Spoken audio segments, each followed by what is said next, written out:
তোমাদের সঙ্গে আজকে আমার পছন্দের নেহারির রেসিপি শেয়ার করব। নেহারির সঙ্গে আর কি খেলাম সেটাও বলবো। তোমাদের কার কার নেহারি পছন্দ আমাকে কমেন্টস করে জানাও। আসসালামু আলাইকুম, hello everyone, this is Silvi and I am from SR Stories. I hope you all are doing good. এটাকে কেউ নেহারি বলে, অনেকে পায়া বলে। তোমাদের এলাকাতে এই খাবারটার নাম কি বলে তুমি আমাকে বলো তো। নেহারি কিন্তু পরিষ্কার করা একটু ডিফিকাল্ট, কারণ এটার সঙ্গে কিন্তু ও গরুর যে পশম থাকে বা ছাগলের যে পশম থাকে ওগুলা কিন্তু লেগে থাকে। আজকে হচ্ছে আমরা গরুর নেহারি রান্না করব। এটার জন্য হচ্ছে পেঁয়াজগুলো হালকা ভাঙা ভাঙা রেখে একটু শিলপাটায় আমার শাশুড়ি আর কি বেটে নিচ্ছে। তারপর হচ্ছে তেলের মধ্যে হচ্ছে গরম মশলা দিয়ে তার মধ্যে হচ্ছে পেঁয়াজ বাটাটা দিয়ে দিল। তারপর হচ্ছে এখানে আদা রসুন পেস্ট দিয়ে দিচ্ছে। অ্যান্ড এটা নাড়াচাড়া করতে করতে এর মধ্যে হচ্ছে একটুখানি জিরা বাটা দিবে। এখানে কিন্তু খুব আহামরি বেশি কিছু মশলা ব্যবহার করা হয়নি, খুব ইজি টিজি রেসিপি, তাই তোমাদের সঙ্গে শেয়ার করলাম। আর এখানে হচ্ছে মরিচের গুঁড়া দিচ্ছে।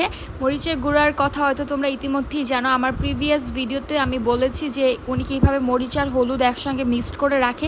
এটার সঙ্গে আরও কয়েকটা মশলা থাকে, ওগুলো আর কি উনি একসঙ্গে করে দেন আর কি ভাঙায়। অ্যান্ড মশলাটা একটু ভাজা ভাজা করে নিচ্ছে। এটার মধ্যে একটুখানি পানি দিয়ে নিয়েছিল মশলাটা কষানোর জন্য। তারপর এখানে আর কি পরিষ্কার করা নেহারিগুলো দিয়ে দিচ্ছে। তারপর এটা আরেকটু কষানো হলে তারপর এখানে হচ্ছে পানি দিয়ে দিবে পরিমাপ মতো। নেহারিটা কিন্তু জালের উপরে মজা হয়, যত বেশি জাল হবে তত বেশি মজা হবে। জাল দিতে দিতেই কিন্তু নেহারির যে ঝোলটা আছে এটা কিন্তু একটু ঘন হয়, আর ঘনত্বটাই কিন্তু বেশি একটা মজা হয়, রাইট? আর নেহারি হতে তো বেশ অনেকখানি টাইম লেগে যায়, তাই সকাল থেকে রান্না করতে করতে আমাদের অলমোস্ট খেতে খেতে দুপুর হয়ে গিয়েছে, দুপুর বিকালের কাছাকাছি আর কি। তারপর আস্তে আস্তে নেহারি রান্নাটা হতে হতে এদিক দিয়ে হচ্ছে মা চার ভাজে পরোটা বানাচ্ছে। এই পরোটাতে আমার অনেক স্মৃতি আছে, ছোটবেলা থেকে এই চার ভাজে পরোটাটা আমার অনেক পছন্দের। আমার নানুতে এখনও বলে, আমি নাকি যখন আমার 3 বছর নাকি 3.5 বছর তখন আমার নানুকে রাত 2:30 বাজে ঘুম থেকে উঠায়, তারপর হচ্ছে এই পরোটা বানায়, তারপর খাইছি।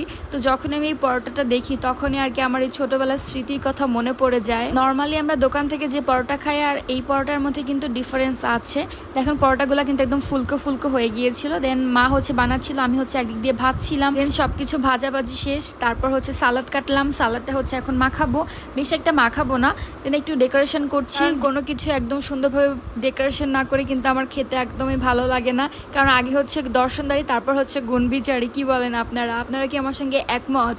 তারপর কি গেলো আমি রেডি করে খাটের মধ্যে বসে গেলাম খেতে। বাই দ্য ওয়ে গাইস, আমাদের সবার মধ্যে একটি ভুল ধারণা আছে, সেটা হচ্ছে নেহারি খেলে অনেক ক্যালসিয়াম পাওয়া যায়। তবে নেহারি খেলে দেহের ক্যালসিয়ামের মাত্রা বৃদ্ধি পায় না, বরং কিছু উপকারী স্নেহ ও কোলাজিনের মাত্রা বৃদ্ধি পায়, যা আমাদের সুস্থ থাকতে সহায়তা করে। সুতরাং এই খাবারটি আমাদের প্রয়োজনীয় পরিমাপে গ্রহণ করা উচিত, তাই তোমাদেরকে ইনফরমেশনটা দিলাম। যাই হোক, খেতে খেতে আজকের স্টোরিটা এখানেই শেষ করছি। Thank you so much for watching this video. Allah হাফেজ।